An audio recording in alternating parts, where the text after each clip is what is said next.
আচ্ছা, আমাদের দাওয়াতি দর্শক চলতেছে এই মাসের 11 তারিখ থেকে 25 তারিখ পর্যন্ত। দাওয়াতি পক্ষ 15 দিন চলতেছে আমাদের ব্যাপী। তো আমাদের কাজ হচ্ছে যে প্রত্যেকের কাছে দিনের দাওয়াত পৌঁছে দেওয়া। তো আমরা মুসলিম হিসেবে আমাদের কিন্তু দায়িত্ব ছিল কোরআনের বিধান এবং রাসূল সাল্লাল্লাহু আলাইহি ওয়াসাল্লামের সুন্নাহ অনুযায়ী জীবনের প্রত্যেকটা কাজ করবো আমাদের করা। কিন্তু দুর্ভাগ্য হচ্ছে যে আমরা কোরআনের কিছু অংশ যেগুলো আমরা জানি এগুলো আমরা মানি, যেগুলো জানি না বা আমাদের সমাজে প্রতিষ্ঠিত নাই সেইগুলো কিন্তু আমরা পালন করি না।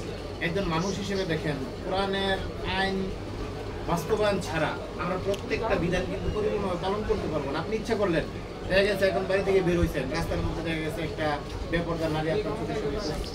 এখন আপনি যতই চেষ্টা করেন, আপনি দেখা গেছে সুদ থেকে বাঁচার চেষ্টা করছেন, পারবেন না, একে কত বাঁচবেন। দেখা গেছে আপনি ব্যাংকে গেলেন, লেনদেন আমাদের সুদী। আপনি দেখা গেছে বিপদে পড়ছেন, গরিব মানুষ, আমি গরিব মানুষ, অনেকের কাছে গেলাম যে ভাই আমার টাকার প্রয়োজন, মানুষ দিতে চায় না। কেন? ওই যে তারে ধার দিলে মনে করেন এই ধার পরিশোধ করার মতো সম্ভব না। মানুষ কীভাবে সম্ভব? কারণ আমি গরিব মানুষ, আমি চলতে পারি না। এখন দেখা গেছে সে একটা এনজিওর কাছে গেছে বা একটা মানুষের কাছে গেছে যে তার কিছু টাকা দরকার, সেই টাকার জন্য মনে করেন দেখা গেছে বললো যে সে লাভ দিবে, লাভ দেওয়ার কারণে তাকে টাকা দেওয়া হবে। তো এই জন্য মনে করেন সুদ, এই সুদ থেকে আমরা কিন্তু বাঁচতে পারছি না। যতই আমাদের ইচ্ছা থাক যে আমরা সুদ খাবো না, জানি হারাম, কিন্তু আপনি আমি বিপদ করার পরে কিন্তু সেই হারাম থেকে লিপ্ত হচ্ছি। সেই জন্য ইসলামী ব্যবস্থা ছাড়া আপনার এই হারাম থেকে আমরা বাঁচতে পারবো না। সেই জন্য জাকাত ভিত্তিক অর্থ ব্যবস্থা প্রতিষ্ঠিত হওয়া চালু থাকে, তাহলে সুদ দূর হবে। এছাড়া আপনি যতই বলেন যে সুদ হারাম, সুদ হারাম, আমি আপনাকে বলার পরে বাস্তবতায় দেখা যাবে তার বিপরীত। কেন?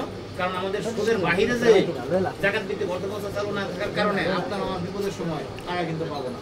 সেই জন্য কোরআনে আল্লাহ স্পষ্ট বলছেন যে যদি কোনো ভূখণ্ডের দায়িত্ব কোনো মুমিনদেরকে দেওয়া হয়, কোনো মুসলমানদেরকে দেওয়া হয়, তাহলে তাদের কাজ হচ্ছে আকিমুস সালাত ওয়া আতুজ যাকাত ওয়া আমরুনা বিল মারুফ ওয়া তানহাউনা আনিল মুনকার।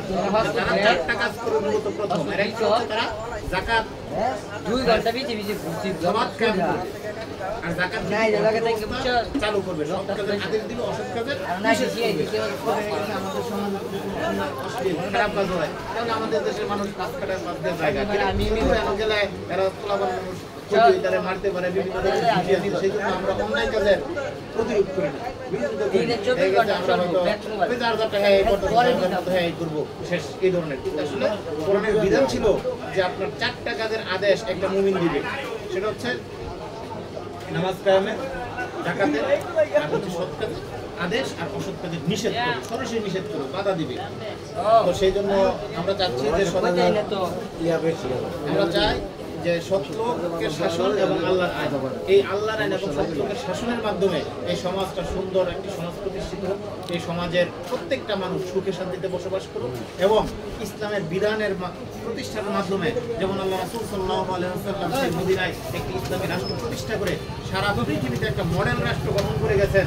এবং আল্লাহ রাসূল সাল্লাল্লাহু আলাইহি ওয়াসাল্লাম বলেছেন যে আল্লাহ রাসূলের রাশিদিনের যুগ পৃথিবীর শ্রেষ্ঠ যুগ, সর্বশ্রেষ্ঠ যুগ হচ্ছে তাদের যুগ। তো তারা যেহেতু এই রাষ্ট্র পরিচালনা করে গেছেন, খোলাফায়ে রাশিদিন রাষ্ট্র পরিচালনা করে গেছেন, আজকে আমরাও যদি সেই কোরআন দিয়ে রাষ্ট্র পরিচালিত হয়, তাহলে আমাদের দেশ থেকে এইভাবে চুরি, ডাকাতি, যত ধরনের রাহাজানি, খুন যা আছে সব কিছু বন্ধ হয়ে একটি সুখী সমৃদ্ধ এই বাংলাদেশ গঠন করা সম্ভব হবে। আর সেই সম্ভাবনাময় বাংলাদেশে আমরা আপনাদেরকে সামিল করতে চাই। আমরাও চাই যে আপনারা আমরা সকলেই মিলে এই আল্লাহর আইন এবং রাসূল সাল্লাল্লাহু আলাইহি ওয়াসাল্লামের সুন্নাহ অনুযায়ী এই রাষ্ট্র, সমাজ, পরিবার, ব্যক্তি সকলেই গঠিত, সকলেই চলে এবং সকলেই যেন মৃত্যুর পরে জান্নাতে যেতে পারে সে আশা